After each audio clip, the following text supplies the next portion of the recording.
In this video, I'm gonna be showing you how to scan QR code on WhatsApp. Go to your WhatsApp and from chats, tap on this new chat at the bottom right.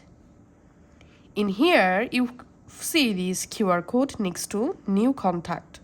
Just tap on this QR code icon and now select scan code. Now go ahead and scan your QR code using this camera option.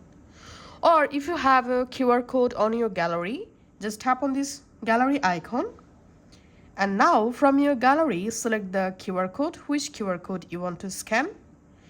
And we can see by scanning the QR code, here we can see the account. So I'm just tapping on add contacts, tapping on save, and we can see I've successfully saved this contact by scanning QR code of the contact.